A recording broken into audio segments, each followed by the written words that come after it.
The atmosphere in Shujia town remained sharply polarized as villagers endured forced labor and the occupying Shishan-based special forces grew complacent, believing their target Zhang Yi was trapped in his shelter.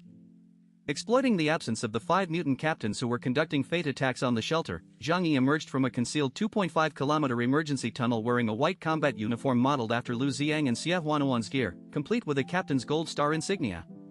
He silently dispatched the perimeter guard, the 4th sentry eliminated, and stored the body in his alternate dimension, removing the village's outer surveillance.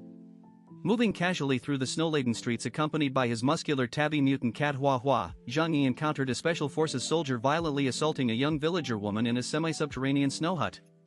Without hesitation, he drove his long knife dragon's roar through both the soldier and the woman, pinning them to the bed frame to prevent any outcry. He deemed her an accomplice by circumstance and stored both corpses. The white uniform and helmet allowed him to pass unchallenged as he proceeded toward the soldier's billets, guided by intelligence from his informant Liang Yu. At a hut where 6 soldiers were engrossed in a high-stakes card game, Zhang Yi activated his 4x speed ability and drew Dragon's Roar from his alternate dimension. In a single blurred motion he severed 2 heads onto the card table, then cut down 2 more before they could raise their weapons. Hua Hua materialized as a black shadow, tearing the throats of the final pair. The entire squad was erased in silence, their bodies collected in bloodstains wiped from the waterproof combat fabric. He next entered the liaison officer's quarters, where 2 female soldiers and a bespectacled male technician saluted him respectfully. Zhang Yi killed them painlessly, continuing his methodical room-by-room purge. Over a dozen special forces members fell in this manner, each death disguised by his disguise and the village's unnatural quiet. The operation proceeded with surgical precision until the accumulating blood scent drifted to the military kennels. The dogs erupted in frantic barking, shattering the silence and alerting the remaining garrison. With the mutant captain still distant at the shelter front, Zhang Yi's stealth assault had decimated the town's ordinary defenders, but the alarm had now been raised. The stage was set for a confrontation between the infiltrator and whatever forces could muster a response before the captains returned. The howl of military sled dogs ripped through the icy stillness of Sudong village, sending the special forces scrambling from their snow huts. Inside the igloos they found blood-splattered floors and the bodies of missing comrades, a grim sign that an enemy was already among them. Zhang Yi seized the chaos, his adamantium-forged dragon's roar blade slicing cleanly through 2 soldiers' necks before he slipped away, discarding his gold star insignia to blend with the remaining troops. Wearing the same helmets and tactical gear, he moved like a ghost, reflecting incoming fire back with lethal precision and shredding a dozen more men as the confused soldiers fired wildly at each other. From a hidden window, Fatty Su watched, his eyes widening at the familiar aura of the boss he had long feared. For special forces soldiers with bayonets converged on Zhang Yi, 2 of them cyborgs moving at lethal speed. He opened a one-way dimensional portal, a massive black shadow swallowing the 2 front soldiers before sealing the gate. Behind him, the gigantic mutant cat Hua Hua tore the throats of 2 more soldiers, while the remaining troops fled in panic. The streets filled with shrill screams, blood, and bodies as Zhang Yi's swift tactics wiped out the garrison's presence in the town. Zhang Yi then slipped into Liang Yu's house, planting a chip and SIM card beneath the bed before exiting.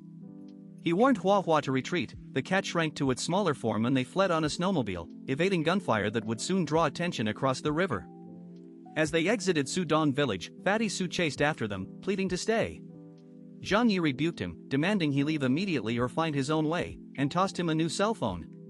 The snowmobile roared away while Fatty Su watched longingly, then sprinted toward Su Lily's snow house, determined to convince her to escape together. Fatty Su arrived at Su Lily's snow house intending to warn her of the looming danger and take her to safety, but he froze at the threshold when he heard her voice drifting through the walls.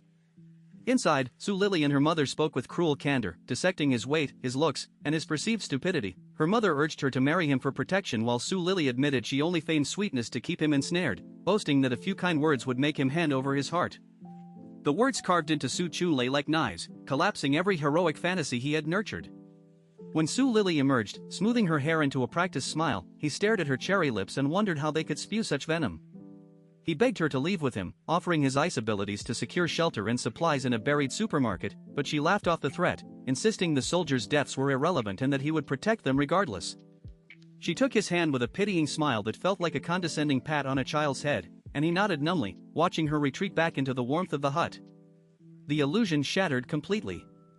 Su Chunlei turned and ran for the village edge, his danger sense screaming, and dialed Zhang Yi to declare he was coming back. Across the frozen river, Ling Feng and a contingent of captain-level superhumans and special forces were staging a feint against Zhang Yi's shelter when sharp gunfire cracked from Shujia town. The sound froze the working villagers and soldiers alike. Ling Feng's expression hardened instantly. He ordered a communications check, but the radios yielded only static. The special forces were too disciplined to ignore a hail unless they were dead. Leaving Shi Daong and the others to maintain the pressure on the shelter, Ling Feng commandeered a sled and raced back with 5 men. At the village entrance, a mangled corpse blocked the path, its hand frozen in a reach toward the far bank. Inside, the streets were a charnel house. Dozens of his elite soldiers lay butchered, blood frozen into crimson slabs. Villagers stood at the edges, chattering until Ling Feng's approach sent them scattering. He counted the toll in his head: 50 men brought, 22 lost at the shelter. Now the entire garrison wiped out, leaving barely 13 survivors. The weight of explaining such decimation to Chen Xinyan crushed something inside him. Ling Feng moved to the epicenter of the slaughter, his eyes blazing, bloodshot. A roar tore from his throat, a physical shockwave of sound that scattered snow and knocked bystanders off their feet. Who did this? Who killed my brothers? He moved like a specter, seizing an old man by the neck and demanding answers. The man trembled, unable to form words. With a casual snap, Ling Feng crushed the old man's head from his shoulders as easily as popping a rubber doll. The villagers screamed and fled, but Ling Feng's sanity had already evaporated. Don't run! Anyone who runs will be killed. He tore through the fleeing crowd, ripping 7 or 8 ordinary people to shreds in seconds, their bodies offering no more resistance than mud. The villagers of Shujia town died, never understanding why the soldiers they had fed and sheltered had turned into their executioners.